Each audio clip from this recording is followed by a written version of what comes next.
Hello and welcome to the Cryptocurrency News channel. Got very bad news for Yearn.finance and this new project called Eminence. And I would not be surprised if Yearn.finance took a huge dump, and I think it should. In fact, I think it should go to zero because the leader of this project is obviously a moron. Eminence, an unreleased project being built up by Yearn's Andre Cronje, has been drained of $15 million.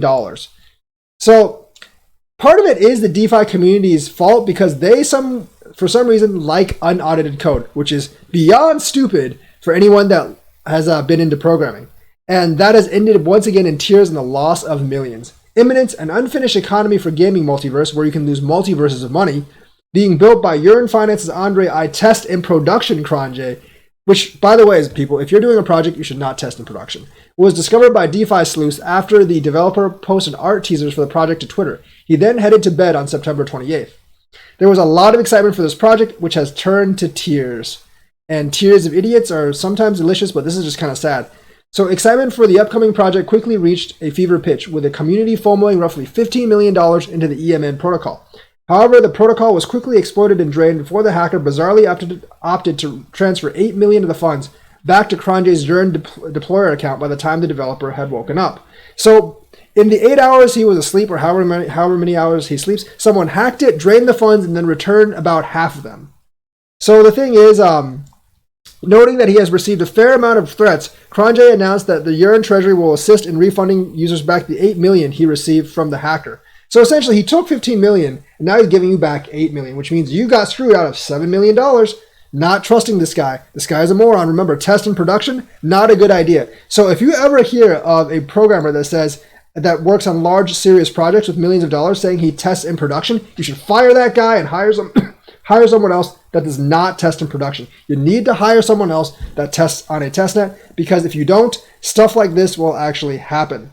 Cronje emphasized that neither Eminence's contracts nor ecosystem are final. Obviously, they're not final because they just got hacked. That's more than obvious, highlighting that he wasn't planning on releasing the project for at least another 3 weeks, which is why it shouldn't be in production and why you shouldn't take people's money, because you are still responsible for the loss of $7 million.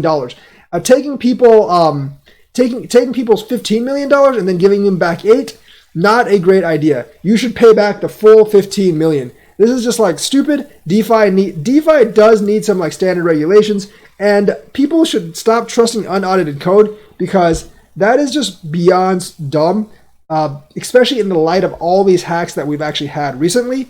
And the thing is, if you keep on investing in these projects with unaudited code, unaudited economic and stuff, you deserve to lose your money because you've had enough warnings already. Don't let your appetite for like massive gains kind of rule over your sanity, because you are very, very likely to lose your money in these projects. I hope Yearn.finance takes a big hit, because this is just unresponsible and it proves that their leader is kind of a moron. So that is the news for today. Like and subscribe. I'm not really sure who's worse, this guy or Justin Sun. Probably this guy, because Justin Sun just says like random crap. He actually did a bad project that cost people like millions of dollars. So like and subscribe and hit that bell notifications button. Thank you and have a nice day.